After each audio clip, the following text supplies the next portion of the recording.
Бала тарбиялоодо ар бир ата эне ар кыл жол тутат. Мен өзүмдүн тажрыйбамдан бөлүшөйүн анда.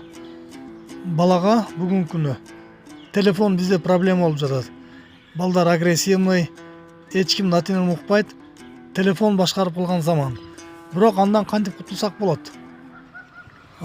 Мен балама бүгүн iPhone телефон алып бердим жана велосипед алып бердим.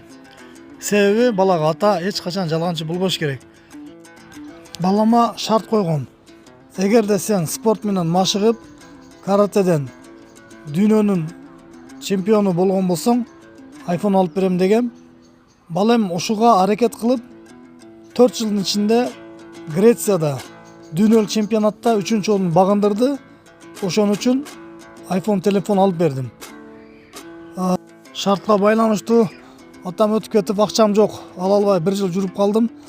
Ата сиз жалганчысыз дегенден iPhone телефонду 1 жыл болсо дагы кечиктирип алып бердим.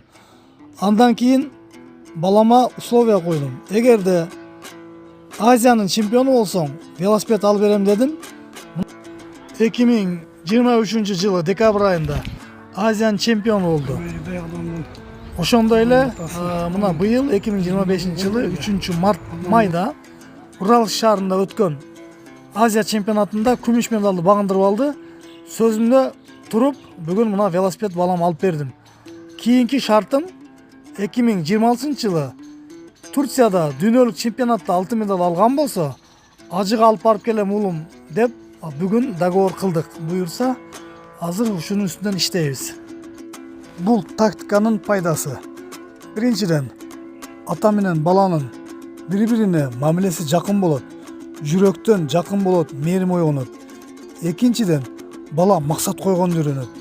Үчүнчүдөн, бала мээнет кылганды үйрөнөт. Төртүнчүдөн, ийгилик жөн келбес экенин түшүнөт. Ошондой эле буюмдун ата эненин кадырына жетишти үйрөнөт. Ошондуктан балага жөн эле жедирип ичире бербей, шарт коюш керек. Эгерде жакшы окусаң, саякат карабыз. Эгерде ушул ишти бүтүрсөң, кроссовка алып берем, же болбосо телефон алып берем деп.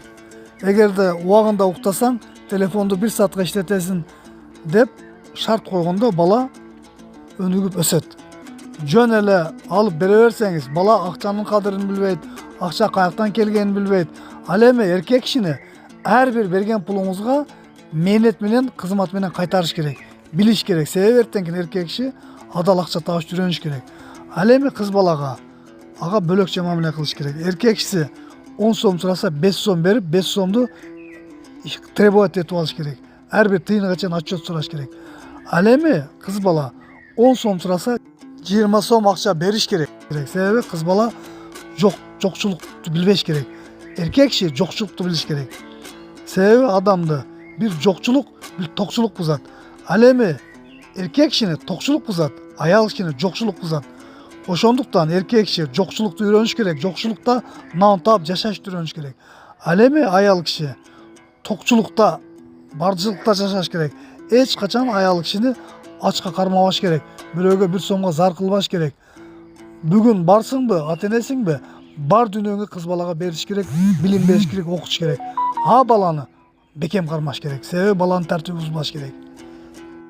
Бул жашоодогу миссиябыз, эң чоң инвестициябыз балдарга туура тарбия берүү, багыт берүү, максат коюуну үйрөтүү, адал акча табуу, адамдар менен калым катнашта мамиледе болууну үйрөтүү, ак караны таанытуу, жакшы менен жаманды, адал менен арамды үйрөтүү. Эгерде бүгүн үйрөтпөсөңүз, анда эртең өзүңүздүн башыңызга балта болуп тиет. Бул кайталар дүйнө деп коет. Эмнени эксеңиз, ошону карганды аласыз. Балдар биздин келечегибиз. Балдарга үй-жай, машина, магазин калтырам деп ойлобоңуз. Балдарга болушунча билим, өнөр калтырыңыз. Ошол эки дүйнө балага сатат. Эң негизгиси динге бекем болуп, билимди терең алсын. Дайыма элдин кызматында болсун.